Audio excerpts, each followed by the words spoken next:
라스라판의 거대한 가스시설이 불타오르기 직전 미 해군 제호 함대의 주력 전함들은 바레인 기지에서 쥐도 새도 모르게 증발했습니다. 이것은 방어망의 실패가 아닙니다. 펜타곤의 설계자들이 적의 치명적인 실수를 유도하기 위해 의도적으로 열어둔 21세기 역사상 가장 잔혹한 지정학적 사냥의 서막입니다. 현재 전 세계의 이목은 이란의 미사일이 카르그 섬을 넘어 카타르의 심장부를 타격했다는 표면적인 사실에만 집중하고 있습니다. 하지만 진정한 전략가들은 폭발의 화염이 아니라 폭발 직전의 기괴한 침묵을 분석해야 합니다. 서방 정보망의 미확인 보고서들에 따르면 중동 해역을 철통같이 수호해야 할 미 해군의 핵심 자산들은 이란의 공격이 임박한 시점에 이미 작전 구역을 벗어나 있었습니다.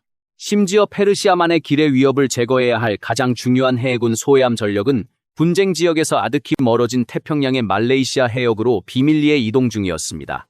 세계 최대의 액화 천연가스 허브가 가장 취약해진 바로 그 순간 워싱턴은 왜 방패를 거두었을까요?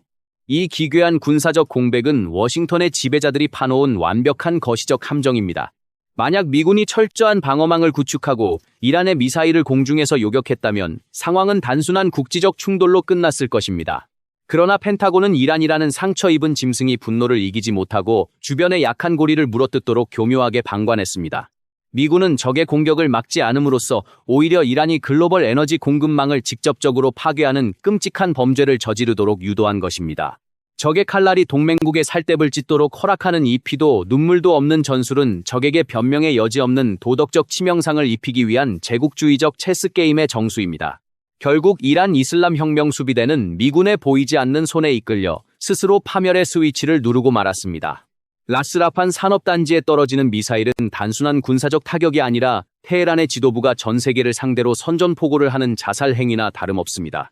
미국은 자국 병사의 피 한 방울 흘리지 않고도 적을 가장 극단적인 고립 상태로 몰아넣었으며 앞으로 전개될 끔찍한 보복 폭격에 대한 완벽하고도 신성한 국제적 명분을 획득하는 데 성공했습니다. 방패를 내려놓음으로써 가장 날카로운 창을 얻어낸 펜타곤의 악마적인 설계 앞에서 이란은 철저하게 농락당하고 있습니다. 모든 비극의 시작은 미군과 이스라엘 전투기들이 이란 최대의 가스전인 사우스파르스와 아살루의 정제시설 단지를 향해 맹렬한 폭격을 퍼부은 순간으로 거슬러 올라갑니다. 70%에 달하는 국가 내부의 전략적 생명선이 단 몇 시간 만에 거대한 화염과 검은 연기 속으로 사라졌습니다. 단순한 무기고나 군사기지가 파괴된 것이 아닙니다. 국가의 혈관을 타고 흐르던 동력이 완전히 끊어지면서 이란이라는 거대한 기계장치의 심장 박동이 멈춰버린 것입니다. 소방 당국이 진화에 나섰지만 통제 불능의 불길은 정권의 붕괴를 알리는 횃불처럼 타올랐습니다. 이 압도적인 파괴 앞에서 이란 지도부는 전쟁의 방정식이 완전히 바뀌었음을 깨달았습니다. 상대의 첨단 스텔스 전투기와 요격 불가능한 벙커버스터를 상대로 재래식 군사력으로 맞서는 것은 무의미하다는 처절한 자각이었습니다. 그래서 그들은 군사적 보복이라는 전통적인 교리를 쓰레기통에 처박고 동기어진이라는 가장 극단적이고 야만적인 생존 방식을 채택했습니다. 테헤란의 수뇌부가 선언한 전면적 전쟁은 총과 칼의 충돌이 아니라 적과 나 그리고 주변의 모든 구경꾼들까지 한꺼번에 지옥불로 끌고 들어가는 다중 파멸의 시나리오를 의미합니다. 이란은 더 이상 이스라엘의 텔아비브나 미군의 항공모함을 조준하지 않습니다. 대신 그들의 탄도미사일 궤적은 아라비아 반도에 흩어져 있는 사우디아라비아와 아랍에미리트 그리고 카타르의 연약한 에너지 인프라를 향해 고정되었습니다. 자신들의 심장이 멈춘다면 중동 전체의 동맥을 끊어버리겠다는 이 섬뜩한 인질극은 재래식 무기의 열세를 만회하기 위한 비대칭 심리전의 극치입니다. 강자에게 직접 타격을 가할 수 없는 약자가 강자의 그림자 아래 숨어있는 다른 약자들을 인질로 삼아 공포를 극대화하는 방식입니다. 이제 페르시아만의 모래바람 속에는 원초적인 공포가 스며들고 있습니다. 이란 혁명수비대는 자신들이 가진 수만 발의 미사일이 적의 군대를 이길 수는 없어도 수십 년간 쌓아 올린 이웃 국가들의 찬란한 마천루와 전략 거점들을 모래성처럼 무너뜨리기에는 충분하다는 사실을 무기 삼아 전 세계를 협박하고 있습니다. 무너진 사우스파르스의 잔해 위에서 이란은 이성을 잃고 피를 흩뿌리며 주변의 모든 것을 파괴하려는 광란의 춤을 추기 시작했습니다. 이것은 이념의 대립이 아니라 생존을 위해 모든 금기를 깨부수는 짐승의 발악입니다. 이란의 미사일이 카타르 북부의 라스라판 산업단지를 타격했을 때 진짜 피를 흘리며 비명을 지른 곳은 중동의 사막이 아니라 수천 킬로미터 떨어진 유럽 대륙이었습니다. 이란은 펜타곤과 텔아비브의 뺨을 때린 것이 아니라 추위에 떨고 있는 유럽의 숨통을 정통으로 찌른 것입니다. 러시아의 가스 공급이 완전히 끊긴 이후 유럽 국가들은 오직 카타르에서 출발하는 액화 천연가스 운반선들만을 구원줄로 삼아 문명의 온기를 간신히 유지하고 있었습니다. 라스라파는 단순한 공단이 아니라 유럽 전체의 심장을 뛰게 만드는 유일한 인공 심박동기였습니다. 사태 발생 직후 네덜란드의 TTF 천연가스 선물 지수는 단 하루 만에 9% 가까이 수직 상승하며 메가와트 시당 54.66유로라는 경이로운 폭등장을 연출했습니다. 숫자의 변동이 아니라 대륙 전체를 덮친 집단적 패닉의 증명입니다. 독일과 프랑스의 안보 수뇌부에는 즉각적인 초비상이 걸렸고 페르시아만 인근을 항해하던 거대한 가스 운반선들은 공포에 질려 뱃머리를 돌리며 긴급 대피를 시작했습니다. 이란의 지도부는 미군의 압도적인 무력에 대항할 수 있는 궁극의 비대칭 무기가 바로 서방 세계가 가장 두려워하는 혹독한 겨울과 문명의 마비라는 사실을 정확히 꿰뚫어 보았습니다. 이것은 군사적 타격의 탈을 쓴 사상 초유의 거시적 인질극입니다. 이란은 워싱턴을 향해 유럽 전체를 볼모로 잡았다는 끔찍한 메시지를 던지고 있습니다. 당장 폭격을 멈추지 않으면 유럽의 수많은 공장들이 멈춰서고 수억 명의 시민들이 어둠과 추위 속에서 분노하게 될 것이라는 무언의 협박입니다. 총알 하나 당기지 않고 서방 동맹의 핵심 뇌관인 에너지 안보를 붕괴시킴으로써 나토 내부의 분열을 유도하려는 교활하고도 치명적인 전략입니다. 미국의 폭탄에 맞아 죽어가는 이란이 마지막 숨을 헐떡이며 유럽의 목을 조르는 이 기괴한 형국은 현대 지정학의 복잡한 사슬 구조를 적나라하게 보여줍니다. 베를린과 파리의 정치인들은 겉으로는 이란의 야만적인 공격을 규탄하면서도 물밑으로는 자국민들의 동사를 막기 위해 미 백악관을 향해 군사 작전을 제발 멈춰달라고 애원해야 하는 비참한 외교적 굴욕에 직면했습니다. 이란은 스스로 악마가 되는 길을 선택함으로써 가장 강력한 서방 제국들의 심장에 차가운 얼음 송곳을 박아 넣었습니다. 카타르 라스 라판에 솟아오른 거대한 불기둥은 아라비아 반도를 지탱하던 거짓된 형제와 지역 연대의 환상을 단숨에 잿더미로 만들었습니다. 자신들의 영토가 불타오르는 것을 목도한 카타르 정부는 즉각적으로 국가적 재난 상태인 불가항력을 선언했습니다. 이는 단순히 물리적 피해를 수습하는 것을 넘어 글로벌 의무의 이행 중단을 선언할 만큼 상황이 파멸적임을 전 세계에 알린 것입니다. 그러나 그보다 더 충격적인 것은 카타르 외무부가 사건 직후 이란의 모든 군사 및 안보 무관들에게 단 24시간 이내에 국경을 떠나라는 전례 없는 초강경 추방 명령을 하달했다는 서방 정보통의 전언입니다. 수십 년 동안 중동의 중재자 역할을 자처하며 이란과 서방 사이에서 위험한 줄타기 외교를 펼쳐온 카타르가 이토록 극단적인 외교적 단절을 선택한 것은 시사하는 바가 엄청납니다. 이것은 단순한 항의가 아니라 범이슬람주의라는 허울 좋은 연대가 생존의 위협 앞에서 얼마나 모래알처럼 덧없이 부서지는지를 증명하는 사건입니다. 카타르뿐만 아니라 사우디아라비아와 아랍에미리트의 군주들 역시 뼛속 깊은 섬뜩함을 느끼고 있습니다. 그들은 미국의 든든한 우산 아래 있다고 믿었지만 이란의 발악적인 미사일 궤적을 보며 자신들이 체스판 위의 화려한 말에 불과하며 언제든 버려질 수 있는 인간 방패라는 끔찍한 진실을 마주하게 되었습니다. 아부다비와 리야드의 밤하늘에는 고도화된 사드와 패트리어트 대공 방어망의 레이더가 핏빛으로 번뜩이고 있지만 아랍의 제왕들이 느끼는 공포는 방어망의 두께로 해결될 수 있는 것이 아닙니다. 이란이라는 통제불능의 시한폭탄이 자신들의 뒷마당에서 터져버렸고 그 파편이 황금빛 마천루를 갈기갈기 찢어놓을 것이라는 공포가 사막을 뒤덮고 있습니다. 이들은 더 이상 이란과의 비밀스러운 평화 협상을 이어갈 명분도 여유도 상실했습니다.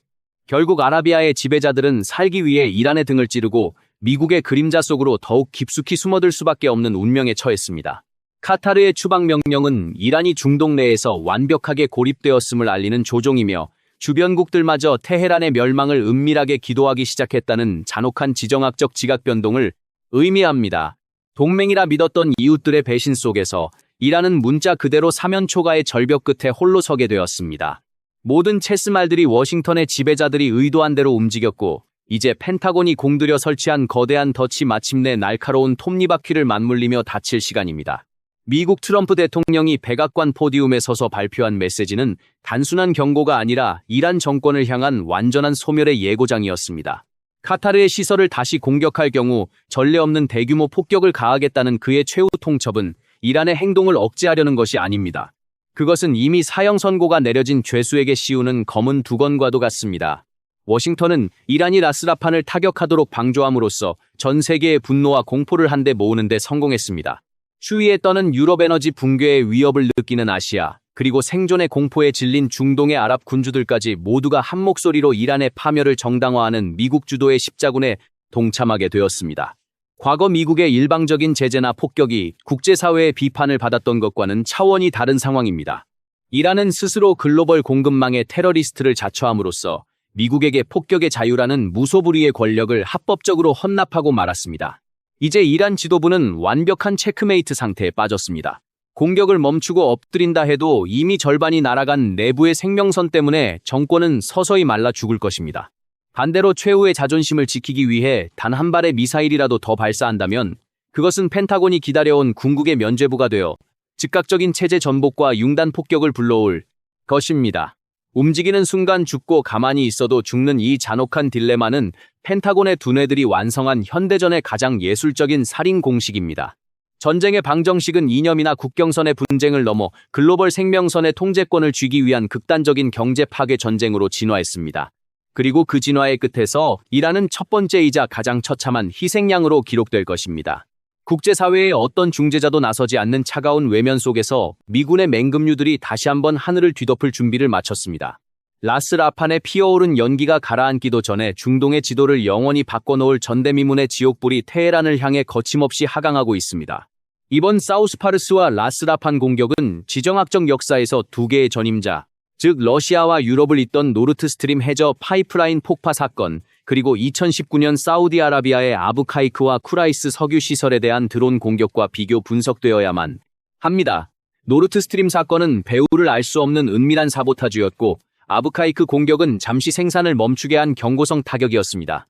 그러나 이번 중동 에너지 핵심 인프라에 대한 대낮의 대규모 폭격은 그 성격이 근본적으로 다릅니다. 이것은 은밀한 공작이 아니라 국가 간의 전면적인 에너지 디캐피테이션, 즉 참수작전이며 글로벌 에너지 공급망 자체를 군사적 목표물로 삼겠다는 공공연한 선언입니다.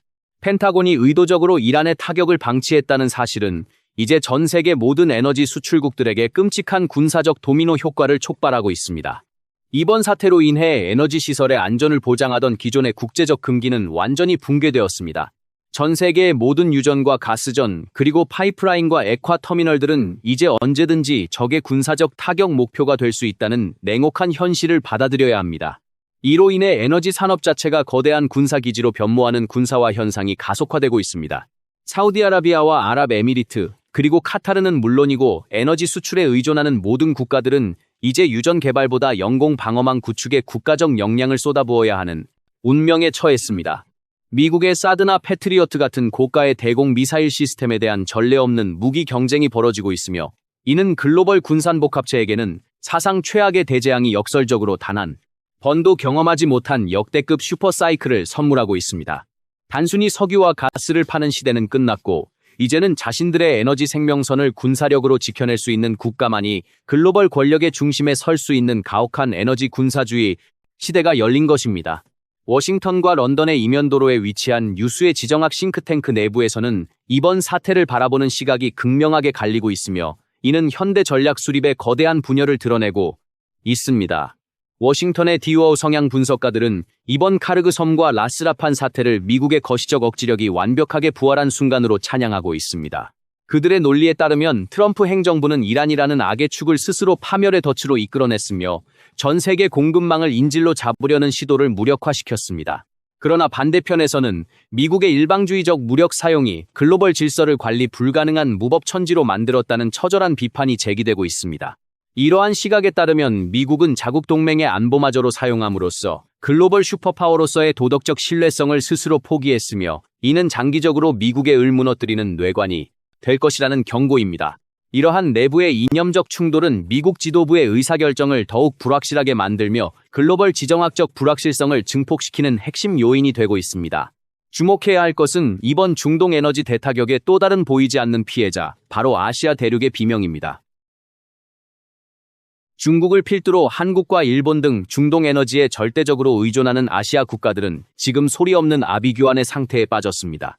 특히 중국은 이번 사태를 자국의 국가적 굴기를 저지하려는 미국의 거대한 에너지 봉쇄 전략의 일환으로 판단하고 극도의 공포감을 느끼고 있습니다. 중국은 수십 년 동안 중동의 원유와 카타르의 LNG를 통해 자신들의 공장 바퀴를 돌려왔으며 이를 바탕으로 1대1로라는 거대한 영토 팽창 전략을 추진해왔습니다.